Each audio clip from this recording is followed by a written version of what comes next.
untuk membentangkan tajuk ciri dan prinsip tadbir urus baik. Okay. Jadi seterusnya saya akan terus masuk ke pengenalan. Jadi untuk pengenalan bagi tadbir urus ni dia didefinisikan sebagai tindakan yang dilaksanakan oleh golongan yang mempunyai kuasa daripada pelbagai peringkat pengurusan untuk mencapai kecemerlangan, kecekapan, persamaan, penglibatan yang menyeluruh, ketulusan dan accountability dalam pengurusan dan pendaftaran. Jadi biasanya tadbir urus ni dia memang akan digunakan oleh setiap golongan yang berkuasa untuk melaksanakan satu proses dalam organisasi tu. Jadi untuk memimpinlah, untuk memastikan setiap urusan yang berlaku dalam tu berjalan dengan lancar. Okay. Seterusnya, untuk tadbir urus baik pula. Tadbir urus baik ni dia bermaksud bagaimana untuk melaksanakan tanggungjawab secara telus, beraccountability dan berkhidmat dari segi pengambilan keputusan dan penyampaian hasil. Dia meliputi tata cara, struktur dan proses berurusan dengan pelbagai pihak yang berkepentingan iaitu stakeholder.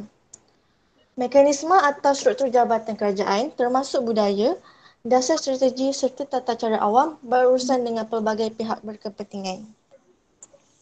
Okay. Jadi untuk tadbir urus baik ni, dia ada objektif dia sendiri. Iaitu, proses sesebuah agensi awam diarahkan, dikawal dan dipertanggungjawabkan untuk melaksanakan objektif yang telah ditetapkan. Jadi objektif yang dah ditetapkan tu ialah menyemai dan meningkatkan keyakinan rakyat terhadap keupayaan kerajaan untuk melaksanakan dasar yang telah dimandatkan dan juga bagi mengekalkan accountability dalam sistem penyampaian perkhidmatan awam. Itulah dia punya objektif. Seterusnya,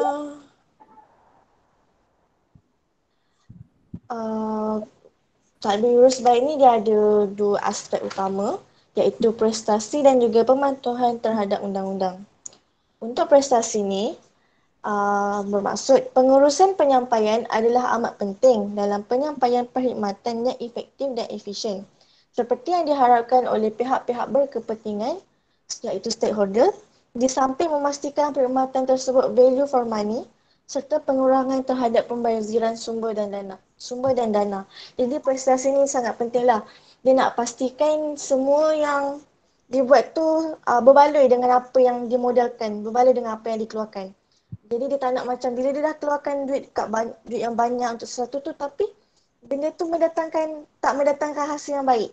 Jadi dia nak jadi tadbir urus ni untuk memastikan benda tu memadai dengan apa yang telah dikeluarkan. Seterusnya untuk pematuhan terhadap undang-undang. Setiap organisasi atau agensi perlu mematuhi segala peraturan, undang-undang, piawaian iaitu standard yang digunakan pakai dan harapan masyarakat terhadap amalan kejujuran, accountability dan integriti serta ketulusan dalam perkongsian maklumat. Aspek yang ni pula dia untuk pastikan tak ada sebarang kesalahan yang dibuatlah oleh orang yang menjalankan urus tadbir ni.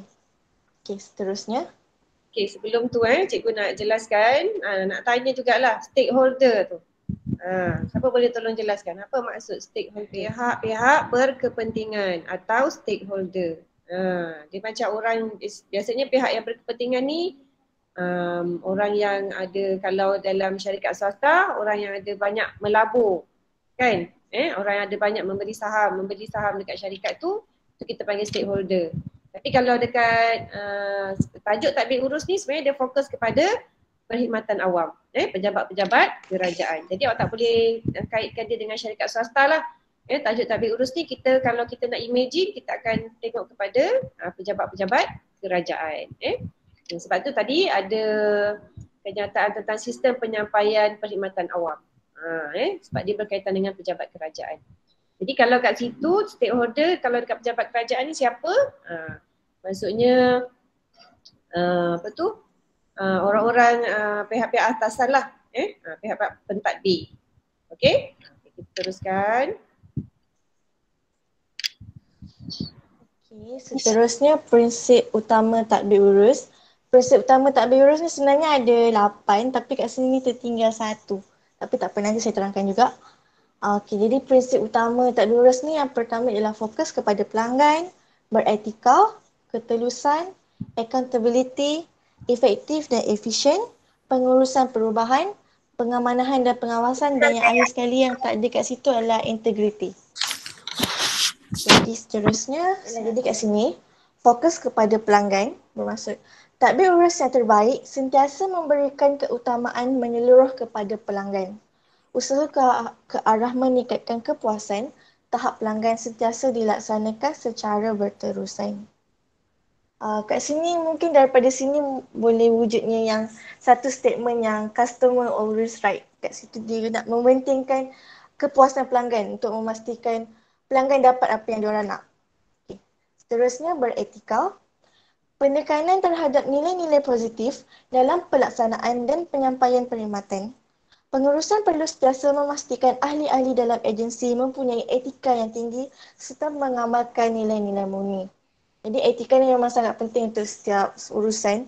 Sebab kalau kita sendiri berurusan dengan orang yang tak ada nilai-nilai murni, kalau kita jumpa diorang pun kita urusan dengan diorang yang muka yang masam, dengan cara cakap pun yang tak okey, so kita pun rasa tak selesa. Jadi memang etika ni sangat penting dalam satu pengurusan.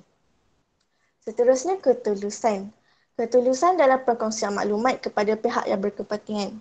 Ketulusan ini boleh dilihat melalui proses kerja yang jelas dan mudah difahami. Jadi untuk proses kerja kat sini dia memang tak boleh macam ada silap ke apa, dia nak pastikan proses kerja tu betul dan tepat. Yang senang untuk kita faham bila kita tengok. Terusnya.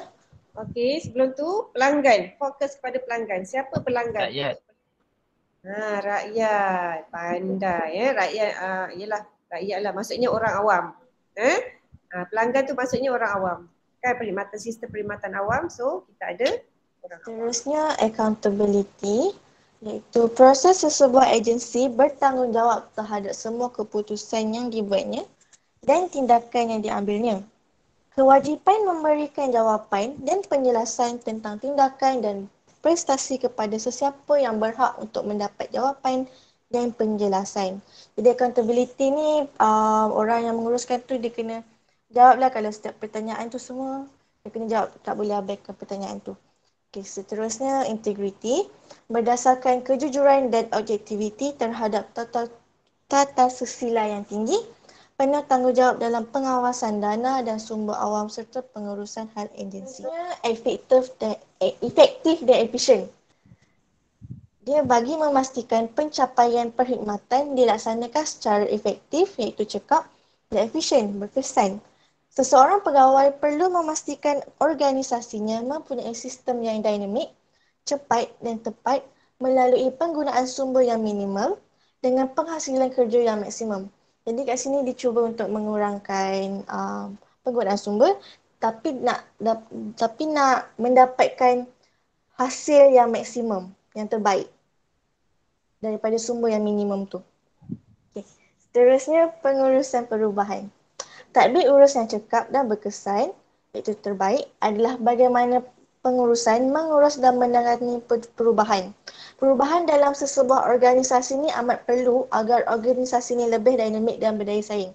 Untuk pengurusan perubahan ni, kita tak boleh kekalkan pengurusan tu daripada mula. Contoh kalau kita mulakan dia dengan plan A, kita tak boleh teruskan dengan plan A sampai habis. Jadi kalau benda tu kena berubah mengikut situasi dan keadaan. Kalau masa tu keadaan membuatkan kita perlu mengubah cara urusan tu kepada cara B, jadi kita kena ubah ikut cara B. Kita tak boleh nak kekalkan sebab kalau macam tu, mungkin dalam situasi tu cara A takkan berkesan untuk urusan yang sekali pengamanan dan pengawasan. Pegawai kerajaan, pemegang amanah dan pengawasan terhadap penggunaan kuasa dan sumber yang dipertanggungjawabkan. Ia melibatkan pelaksanaan kuasa pegawai awam yang diamanahkan oleh kerajaan. Tanggungjawab ini merangkumi keupayaan untuk memastikan kecekapan pengurusan kewangan secara berterusan dan pengurusan sumber secara ekonomis dan berkesan melalui dasar-dasar yang bersesuaian. Jadi prinsip tadbir urus baik ni dia akan dapat memacu setiap pegawai ke arah pemantapan sistem penyampaian yang efektif dan berkesan bagi meletupkan kecemerlangan. Jadi kalau baik sesuatu tadbir urus dalam sistem tu, maka baiklah hasil yang akan didapat. Jadi itu sajalah. Sekian, terima kasih. Okey, tahniah. Beri tepukan semua. Tahniah kepada Aisyah. Okey, terima kasih atas pembentangan yang sangat jelas. Okey, penjelasan yang sangat baik. Okey, dan tajuk ini juga penting Audio Jungle.